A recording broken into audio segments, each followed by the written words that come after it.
आदरणीय अभिभावकों और प्रिय विद्यार्थियों, सुप्रभात। आज का सुविचार, कामयाबी और नाकामयाबी दोनों ही जिंदगी का हिस्सा है, लेकिन यह दोनों स्थायी नहीं है। दोबारा से सुविचार सुनिए।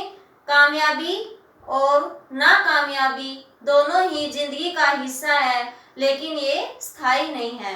अर्थात कहने का अर्थ ये है कि बेटा जीवन में अपने सफलता और विफलता या असफलता हमें प्राप्त होती रहती है। ये कभी भी टिकाऊ नहीं होते। कभी हमें सफलता होती है तो कभी सफलता मिलती है तो कभी हम असफल हो जाते हैं। जैसे सुख और दुख स्थायी नहीं होते, ऐसे ही ये हमारे सफलता और विफलता या असफलता स्थायी नहीं है, ये टिके नहीं रहते। ठीक है बेटा। तो आज हम अपना हिंदी का जो संशोधन कार्य करने जा रहे हैं, पाठ 6 रक्त और हमारा शरीर, जिसके लेखक है डॉक्टर यतीश अग्रवाल। और रक्त के बिना बेटा बता देती हूँ, इस पाठ में रक्त का बहुत ही हमारे जिंदगी में बहुत इम्पोर्टेंट है, बहुत ही महत्वपूर्ण है। अगर रक्त नहीं रहेगा तो हमारी जिंदगी भी नहीं रहेगी। तो रक्त और हमारा शरीर, इसमें पाठ में ये बताया गया है कि इसमें दिव्या और अनिल दो बहन भाई होते हैं। दिव्या शुरू से ही बहुत कमजोर होती है, लेकिन क्या है कि कुछ दिन वो उसकी जो हरारत, उसको कुछ ऐसे थकान सी महसूस होती है और थोड़ा सा उसको कभी सिर दर्द में, कभी इस तरह से उसके हाथ पैर टूटने लगते हैं। तो वो अनिल दिव्या को, अपनी बहन को डॉक्टर के पास लेकर जाता है। तो डॉक्टर देखता है तो कहता है कि शायद लगता है इसमें खून की कमी हो गई है, तो इसके खून की जांच की जाएगी। तो उसको खून की जांच करने के लिए वह एक अंदर कमरे में भेज देता है। तो अंदर जब जाता है तो उनकी जानकारी, जो डॉक्टर होती है खून की जांच करने वाले, वो जानकार होती है। और वो जैसे ही जाते हैं तो वो जो डॉक्टर होती है वो उनकी दीदी जानकार, तो वो कहती है कि आइए अनिल, कैसे आना हुआ। तो अनिल कहता है कि डॉक्टर ने दिव्या की खून की जांच के लिए मुझे इधर भेजा है। तो वो उसका दिव्या की एक बूंद खून ले लेती है और बोल देती है कि कल इसकी रिपोर्ट आपको मिलेगी। तो वो सब जब वो दूसरे दिन जाता है रिपोर्ट लेने के लिए अनिल, तो डॉक्टर दीदी कहती है कि दिव्या को एनीमिया है। तो उसके मन में ये सवाल उठता है कि एनीमिया क्या होता है। तो उसके लिए डॉक्टर कहती है कि उसके बारे में जानने के लिए पहले आपको रक्त के बारे में जानना जरूरी होगा। कि रक्त को 2 भागों में बांटा गया है, एक तरल पदार्थ है और एक जिसमें बहुत सारे छोटे छोटे कण होते हैं। ठीक है, जिसमें लाल, सफेद और जिसके कोई रंग नहीं होता, इस तरह से कण होते हैं। और जो तरल पदार्थ होता है उसे हम प्लाज्मा भी कहते हैं। ठीक है बेटा। और ये भी कहती है कि उसमें ये जो हमारे लाल रक्त कण होता है, ये हमारे जो सांस लेने में भी मदद करते हैं। ये हमारे शरीर में बहुत ही आवश्यकताओं को पूरा करते हैं, बहुत ही जरूरी है। और एक बूंद में कम से कम लाखों की संख्या होती है। एक रक्त बूंद में कम से कम लाखों की संख्या होती है। और 1 मिलीलीटर बूंद में 40 से 55 लाख कण होते हैं। तो इस तरह से वो सब उन खून के बारे में अनिल को समझाती है, बताती है। और ये जो हमारे और कई तरह के कण होते हैं, जिसे हम प्लेटलेट कण भी कहते हैं, ठीक है, या बिंबाणु कहते हैं।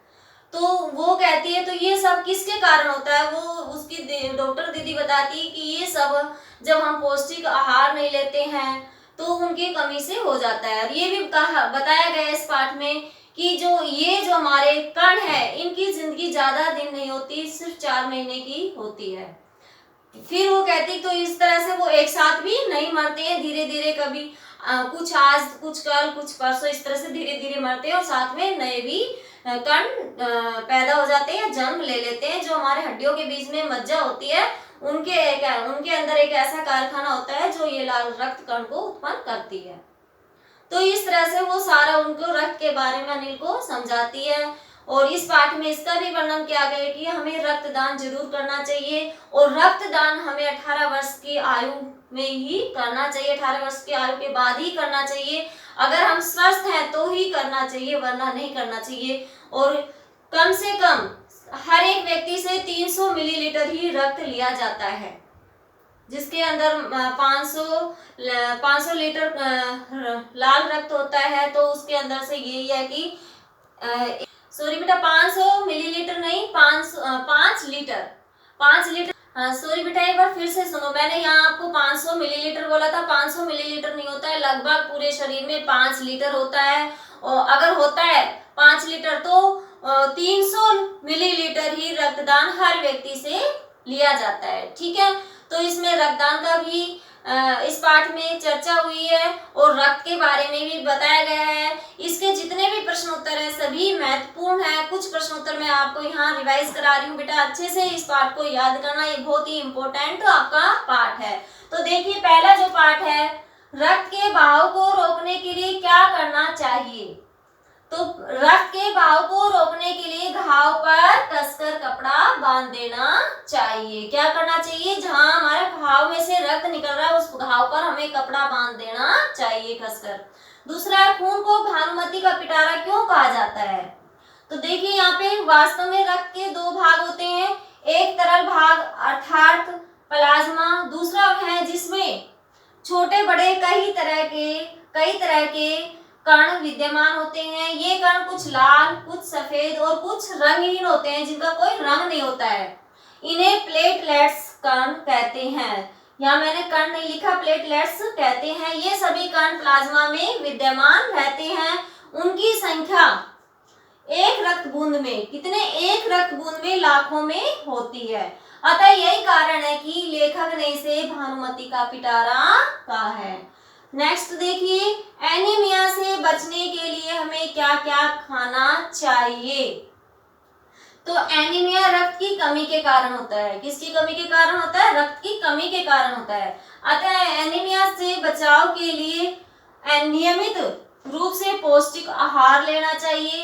प्रोटीन, लौह तत्व, विटामिन से युक्त भोजन ग्रहण करना चाहिए। और ये सभी तत्व हमें हरी सब्जियां, फलों, दूध, अंडों से प्राप्त होते हैं।